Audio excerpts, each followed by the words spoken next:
Bienvenue sur l'actu courte, très bonne nouvelle, on apprend que le Rassemblement National voterait à la censure du gouvernement Bayrou à la rentrée, ce qui signifierait la fin de ces guignolos, au moins, si au moins on pouvait avoir ça.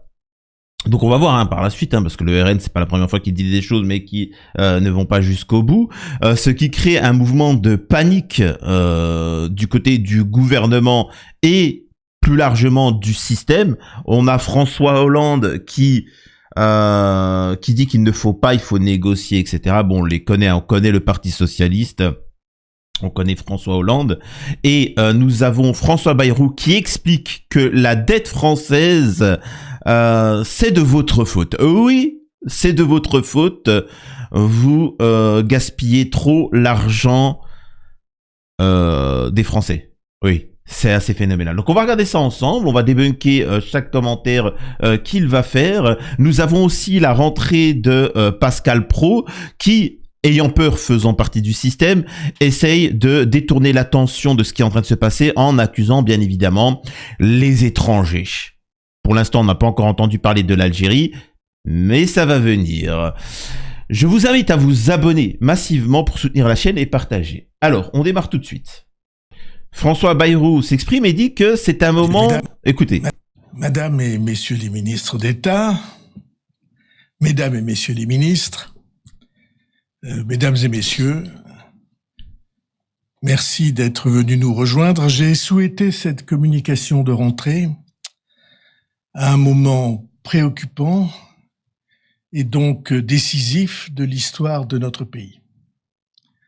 C'est un moment d'hésitation et de trouble, et je considère que ce moment impose une clarification.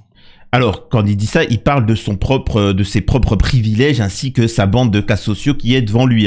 Il faut bien préciser, mais pour la France, au contraire, c'est une lueur d'espoir de pouvoir les dégager.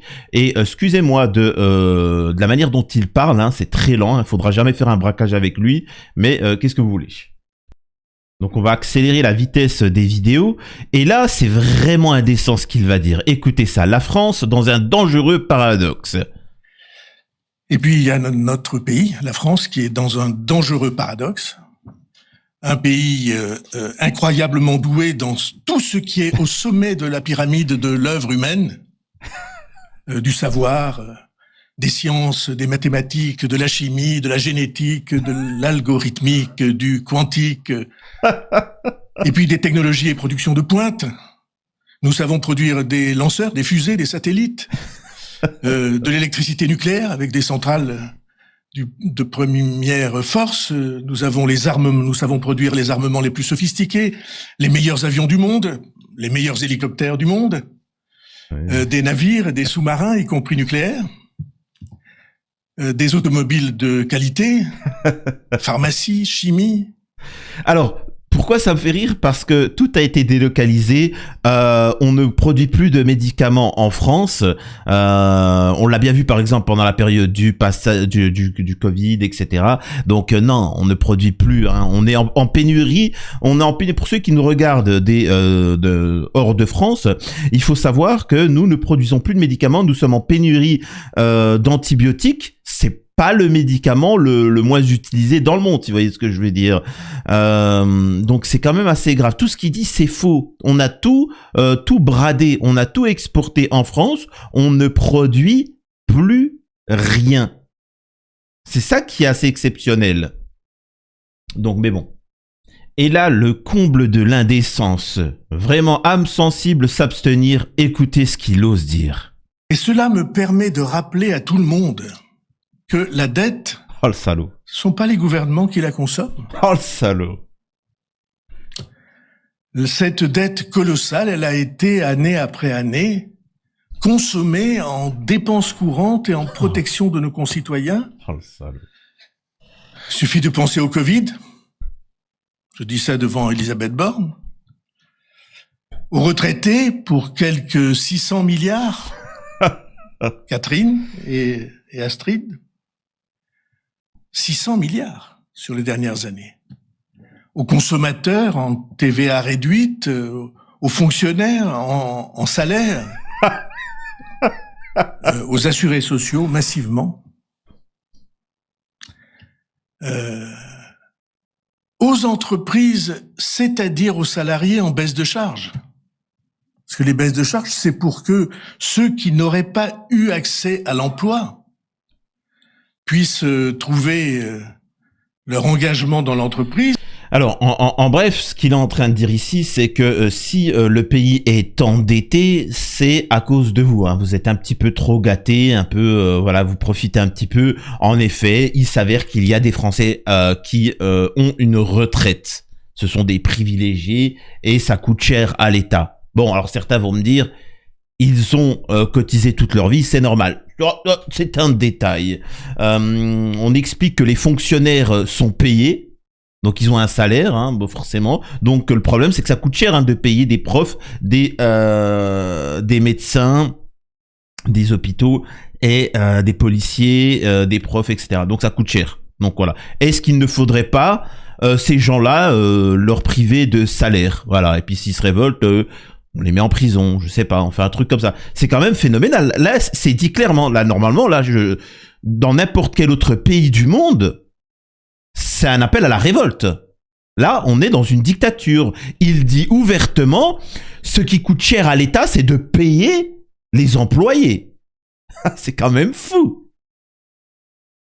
Et moi, alors, il y en a beaucoup qui ont réagi en commentaire. C'est par exemple Dezeul qui dit 1,4 milliard pour dépolluer la Seine, 40 milliards pour l'Ukraine. Les Français n'ont pas voté pour l'Ukraine, hein, pour aider l'Ukraine. Alors, il n'est pas fait mention d'Israël, mais bon, croyez-moi que c'est plusieurs centaines de milliards. 1 milliard pour les JO, 2 milliards pour l'immigration, il faudra m'expliquer comment, mais bon. 1 milliard pour les agences gouvernementales, 500 millions pour McKinsey, 600 milliards pour le Covid. Je rappelle que pour le pass sanitaire, le Covid, cette période-là, vous qui m'écoutez, vous n'avez rien touché. Personne n'a touché quelque chose. Par contre, les grosses sociétés, il y a eu... personne n'a vu ces 600 milliards. Vous voyez ce que je veux dire? Personne n'a vu ces 600 milliards. Où sont-ils passés? Et moi, je dirais plus une chose. Le seul et unique coupable, comme on dit, faut suivre la trace de d'où l'argent est parti. Là, c'est Bayrou. Ouais, Bayrou, tu vas pas me faire croire que là, il n'y a pas quelques centaines de milliards de francs de l'argent des Français quand même. Ils n'ont pas arrêté d'augmenter leur salaire, leur enveloppe ministérielle au niveau des parlementaires et de tout ça. Ce sont des privilégiés et c'est tout. Donc c'est quand même incroyable. Ils nous remettent ça sur le dos. C'est phénoménal. À la rentrée, va vraiment falloir dégager tout ça.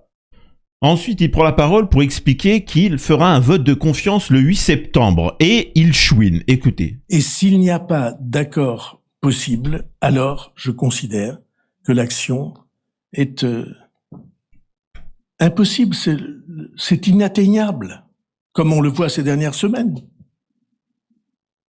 Les débats sur toutes les mesures, celles que vous évoquez et d'autres, ces débats, ils se déroulent comme si nous avions le choix de ne rien faire. Il faut savoir que ces personnes-là se sont régalées parce que c'était les vacances des députés, parlementaires, etc. Pour faire passer certaines lois, c'est le budget d'ailleurs. Et donc maintenant qu'on arrive à la rentrée, le problème du gouvernement, je vous le dis, c'est l'Algérie. Oui, vous allez me dire, mais pourquoi?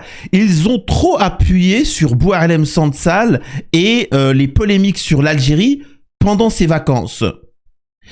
Ils auraient dû absolument attendre un peu avant la rentrée pour divertir le peuple. C'est ce que fait d'ailleurs notre très cher Pascal Praud. Je le rappelle et je n'aurai de cesse de le répéter, les gens comme Pascal Praud, Bolloré n'est pas d'extrême droite. Bolloré n'est pas d'extrême droite. Pascal Praud n'est pas d'extrême droite. Hanouna n'est pas d'extrême droite. Ce sont des ultra-libéralistes. Ils sont polymorphes. Ils en ont strictement rien à faire. Ils en ont rien à faire de la gauche, de la droite. Ce sont des ultra-capitalistes. Et c'est tout. Donc forcément, là, ils visent les étrangers comme ils pourraient viser autre chose pour détourner l'attention du citoyen. C'est tout. C'est uniquement ça. Donc là, par exemple, nous avons le RN, je vous montrerai après, le Rassemblement National, qui compte voter la fin de ce gouvernement. Donc normalement, Pascal Praud devrait être content, soi-disant il est d'extrême droite. Mais non, il essaie de sauver le gouvernement Bayrou. Je le répète, ce sont des capitalistes acharnés. Écoutez ça, c'est quand même incroyable comment on en arrive toujours aux étrangers ou à l'Algérie chez Pascal Praud. Bon, alors, mais à quelle hauteur, qu'est-ce qu'on n'actionne plus? On peut... Olivier, un étranger qui vient en France a le droit à 1 200 € par mois, comme quelqu'un qui a travaillé pendant 40 ans en fin de vie. Bah, c'est essentiel. J'entends ce que vous dites, mais c'est pas parce qu'on supprimera immédiatement les nouveaux migrants qu'on aura réglé notre problème de déficit. Non, mais c'est un symbole qui sera envoyé. Oui, bon, alors, mais à quelle hauteur? Donc voilà encore une fois, CNews, bah ça change pas. La rentrée, ça décide de démarrer en fanfare. Manuel Bompard de la France Insoumise annonce que le groupe Insoumis votera pour faire tomber le gouvernement. Excellent. On a déjà le bloc de gauche qui va voter la fin de ce gouvernement. Comme vous le savez, à l'heure actuelle en France, il y a le bloc de gauche de la France Insoumise. Alors certains vont me dire le nouveau Front Populaire, non, essentiellement c'est la France Insoumise. Et il nous reste le bloc d'extrême droite qui est le Rassemblement National. Villepin n'étant pas encore lancé réellement politique, il n'a pas de poids à l'heure actuelle. Donc c'est assez intéressant ce qui est en train de se passer. Le Parti communiste français votera aussi pour faire tomber le gouvernement. Très bonne nouvelle.